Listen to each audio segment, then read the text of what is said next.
Okay, I decided I'd do a question on this, a video on this question, because it takes a lot of time and it'd be easier, hopefully, if you can watch it and listen to it. Right, so what we got? We've got a bit of a backstory here. Vegetation, small hole of a cylindrical tank, so the water leaks out slowly. Torsilili, I'm going to say, is law states that the rate of change of volume of water in the tank is proportional to the square root of the height h, which you can see given to you there by that differential equation. So for a tank with constant cross-sectional area, it's a cylinder obviously, so the rate of change of the height of the water of the tank is given by that. So, part A. Right, what do we want? We want dH by dt. And what are we given? Okay, so there's two things we're given. First thing we're given is that dV by dt, so the rate of change of the volume with respect to time, which is negative k root h. What else are we given? Right, we are told that we have got a tank, which is a cylinder. The area is a constant. So we have got volume of a cylinder, which you know is pi r squared h. However, pi r squared, they're telling you, is the area. It is the area of the circle at the top. Okay, where the A is a constant. So what can we do with that? Right, well, we could differentiate it. Because A is a constant, obviously, you're just going to be left with A. So we've now got two bits of information that we can use to get dH by dt. Now we want dH on the top, currently it's on the bottom of that second rate of change there, so we need to divide by that one. So we've got dV by dt, and we're going to divide that by dV by dH. Again, just a quick check. And that works. So therefore we've got negative k root h divided by a, and they've asked you to leave it a certain way, so I'm just going to do that. Okay, so that is part A. Now obviously they're giving it to you in case you couldn't figure that out. You should still be able to try part B. Right, so part B is initially when the height of the water is 144, the rate at which the height is changing is that. By solving the differential equation in part A, show that h equals this. So we're going to work with that differential equation that they've told you, dH by dt, and they're also telling you other information. So what are they telling you? Right, they're saying things like initially, so that's obviously when the time is 0. The height of the water is 144. And they are saying the rate at which the height is changing is that. So that's centimetres, so that must be the rate of change of the height with respect to time, which is what we've got the formula for. So the first thing we're going to do is work with our differential equation and then see how this other information is going to tie in. So we've got dH by dt, which is negative k over a root h. Right, I'm going to work with this. So I need to bring the, obviously, root h over. And they're both just constants.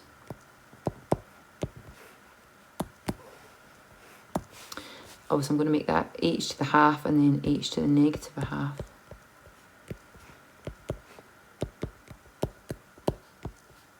I forgot my dh. dt.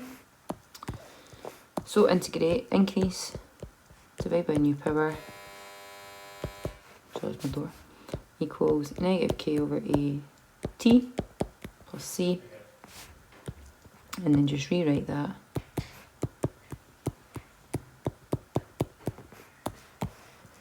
And we're going to get this. So now we've got two issues, which is this and this. So these are constants that we don't know.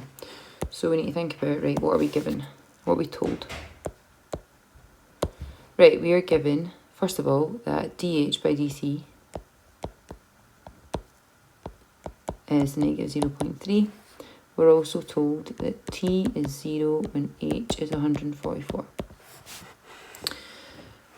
So I'm going to work with this first, that dH by dt is negative 0.3. So I've got my formula, obviously, that dH by dt is negative k over a root h.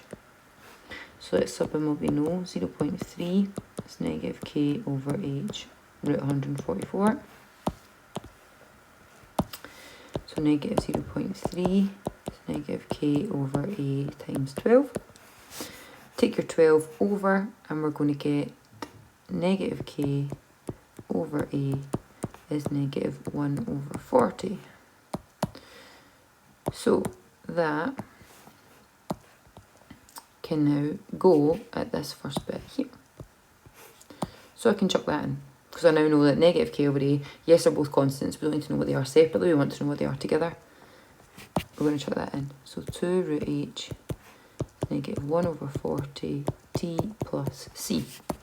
Okay, so now we need to work out c. So what else are we told? We're told again, we know that h is 144 initially, so that means t is 0. So 2 times the square root of 144 is negative 1 over 40 times 0 plus c. Which is obviously 2 times 12 is c, so c is 24. So I've left it at this stage with the 2 in front. Obviously I could have divided by 2, but sometimes you're better just leaving it and trying to work out constants and then go back to it. So what have I got? I've therefore got 2 root h is negative 1 over 40 t plus 24. I will divide both of them by 2. I'm just going to go on the next page, I think. So root h, now we know what we're aiming for as well, we know what the answer is. So divide that by 2, it'll be 80 t plus 12, which if we go back up to the question, you can see that is coming to play with what we're looking for. We've got the 12, we've got the minus 1 over 80. So therefore h, and I'll spin it round so it matches the question.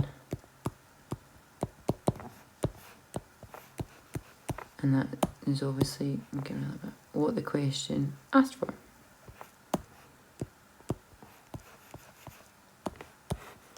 So a lot of information, so again, I'm just trying to be quite strategic with it. I'm thinking about, right, what am I looking for? Right, what they asked me to do, use the differential equation, I've done that, what information am I given, do some stuff at the side, see what you can chuck in, work it out bit by bit. And again, they've given you this quite a lot because obviously they're wanting to try and guide you to get the answer. Right, part C, how many days will it take for the tank to empty?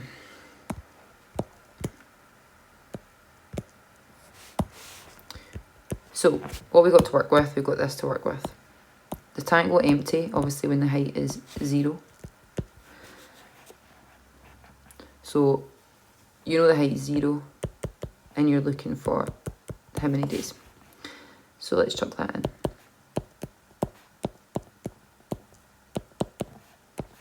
Obviously, get rid of the squared, it's going to make it still leave it as a 0. Bring that over, I'll just move this over here. And t is therefore 960. Now, what is t measured in? So if we go back to the question, we need to think t is measured in what? So it mentions here dH by dt is in terms of hours. So t is in terms of hours. So you're reading back through for some information, and there it is there. So that is 960 hours. So to get it into days, we're going to divide by 24, and therefore we get 40 days. And that's part C. Right, finally, we get part D. So it says, given that the tank has radius 20 centimetres, find the rate at which the water was being delivered to the vegetation, which is centimetres cubed per hour, at the end of the 4th day. Okay, so you need to think about what do you want to know, and again, what are we given? So we're given the radius is 20, so that's obviously going to tie back in with our volume that we did earlier on. The rate at which the water is being delivered in centimetres cubed per hour. So centimetres cubed per hour is obviously talking about volume, the rate at the volume over the time, dV by dt. Now dv by dt, we have a formula for that, which is this. So to use that formula, we obviously need to know what k is in the context of this bit and what the h is going to be talking about, because you'll know it's at the end of the fourth day, but we're not told what h is. So, part D. Right, what do we want? So again, I'm doing this, I'm going to do work outside. We want dv by dt, which we know is negative k root h. Okay, what are we given? Right, we're told the radius is 20. So when you think about it, how's that going to, I'm just going to tie back in. Well, if the radius is 20, then the area, because we're talking about a cylinder, was pi r squared, obviously in the context of the volume. So A in this question would be pi times 20 squared, which would be 400 pi. I'm going to leave it like that, obviously, because it's an exact value. What else do we know, right? So what else do we know in this question? Right, we need, obviously, to work out what k is. So basically, what do we... I'm going to jot this down here. Kind of what do we need? We need to know k. And we need to know what h is. Okay. So, how is this A? Why are they telling you that the radius is 20? Right, so what else do we know? Well, we know that k over A was 1 over 40 from earlier on, because negative k over A was negative 1 over 40. So we can use this information to work out what k is. So k over 400 pi is 1 over 40. So therefore k, bring that up. So that's 10 pi. Okay, so that's the first thing checked off. What will I use? Blue. Right, so I now know what k is. I worked that out. What else do we need to know? We need to know what h is. So let's think in the question, what do we know that has h in it? Right, well, we're given that formula there, which we worked out obviously earlier on. This one here. H is this. So to use this formula for h, we need to know what t is. Now, why did they tell you this in the question? They told you end of the fourth day. So, do that over here. We have this formula for h, which is 12 minus 1 over 80 t all squared. They're telling you that t is the end of the fourth day. But again, we know that t is in terms of hours, so 24 times 4 is 96. So let's sub that in. 12 minus 1 over 80 times 96 all squared, which gives you 29, just obviously in your calculator, over 25.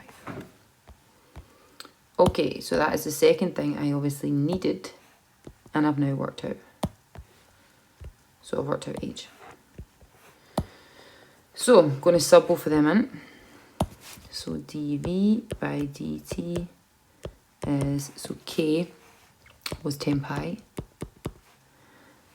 and h is this 2916 over 25. So negative 10 pi times by, square root both of them in your calculator, you get that. And if I combine that together, I'm going to get negative 108 pi. So negative obviously because it's decreasing.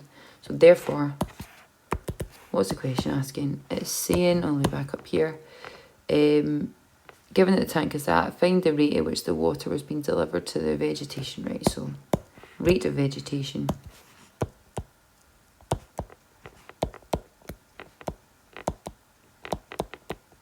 is 108, and it was volume over time. Again, just double check my units, centimetres cubed per hour, because it's in a context, I just want to get it correct.